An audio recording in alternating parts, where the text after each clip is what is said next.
Hi guys, for today's video, tara samahan nyo kami. And for today's video nga guys, pupunta kami sa Mazan. Actually, matagal na namin plano tong youth banding na to at ngayon lang natuloy dahil mga nakaraang linggo, busy ang iba sa amin. Yung iba naman ay may sakit at di maganda ang pakiramdam kaya inurong namin. So, this is it pansit. Today namin gagawin ang aming youth banding. At hindi nga pala kami kompleto this time guys kasi maraming wala. Merong mga umuwi na at meron namang wala lang pera. Kahit sinabi ko tara na pero hindi sila sumama sa amin. Siguro nahihiya. But anyway, ito na nga guys, bago pa kami umalis ng bahay tsaka naman nakisabay ang ulan. Yung tipong saktong paglabas namin ng pinto tsaka naman bumusyong malakas ng ulan. O diba, timing na timing. At dahil hindi kami kakasya sa isang tricycle guys, kaya nagdalawa na lang kami. At yung iba nga pala naghintay na dun sa pupuntahan namin. Doon na lang kami nakita-kita. Kaya kahit umuulan, finish na namin guys kasi iba namin kasama na una na. Actually, first time namin lalabas na magkakasama guys. Dahil usually lalabas kami, hindi naman kasama yung iba. Pero this time, eto guys, kompleto kami. Actually, hindi pala kompleto. Maraming ang kulang. Diba? Amin, madami-dami kami this time guys. At ayun na nga, nandito na kami sa aming tatambayan for today. At kagaya ng sinabi ko guys, first time namin gagawin to na magkakasama. Minsan lumalabas kami pero iilan lang naman kami. Pero today, ayan guys, ilan kaming lumabas. Ang ginawa nga pala namin dito guys, kumain lang kami at nag-chill-chill at yun nga, usap-usap. At dahil hindi naman pwede magtagal dito guys, saglit lang rin naman kami dito, kumain lang talaga kami. At sinabi ko sa kanila, next time guys ay hahabaan namin. Maghahanap kami ng place kung saan kami pwede tumambay ng medyo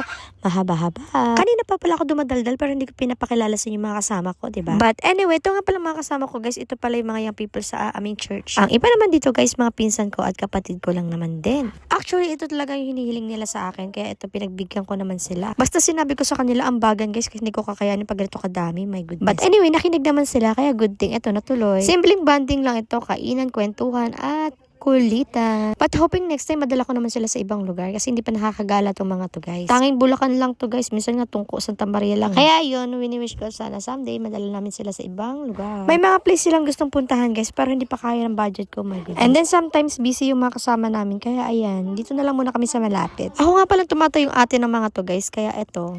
Dito pa rin ako, also for. Kaya kahit wala na ako sa youth department, talaga sinisikap ko na magkaroon ako ng time para sa kanila. Dahil ayoko namang makita na magwatak-watak itong mga to guys. At lagi kong pinapaalala sa kanila na wag sila mag-iwahiwalay. Dahil gusto ko lagi silang makikita na magkakasama. Dahil nga, ayun, magkakapatid lang rin naman kami sa church. At alam nyo ba guys, may mga time din na nagkakantapungan itong mga to. At yun yung pinakamahirap guys, kasi ang hirap nilang kausapin. Actually, minsan din sila nagsasabi sa akin na mayroon na palang samaan na loob. Nalalaman ko na lang kapag ayun, napapansin ko na walang imikan, walang kibuan, walang pansinan, gano'n. Pag gano'n na nakikita ko guys, talagang gumagawa na ako ng paraan. Dahil nga ayoko nang nakikita sila ng gano'n guys, gusto ko happy lang. Kaya guys, minsan kahit busy talagang pinupush ko na magkaroon ng bonding. Actually, yung mga time na yan guys, talagang sinasabi ko sa kanila yung mga dapat namin gawin. At isa na yun guys, na iwasan na magkaroon ng alitan at inggitan. At sinasabi ko rin naman sa kanila guys, once na meron silang hindi pagkakaunawaan, dapat maayos nila kaagad. Kagaya nga na sinabi ng matatanda before guys, na kapag galit ka sa isang tao, dapat hindi mo na pinapalubog ang araw. Dapat daw nagkakabati na kayo o nagkakapatawaran na kayo. Para hindi na siya maging kasalanan. At ang in-order nga pala namin dyan guys is burger steak lang at ang sundae. Dahil ngayon lang kinaya ng budget namin guys. But anyway, this time guys, pauwi na kami at kailangan namin magmadali kasi paulan na. At ng mga oras na to guys, iniisip namin kung paano kami uwi, kung mag-jeep ba kami or magta-tricycle kami.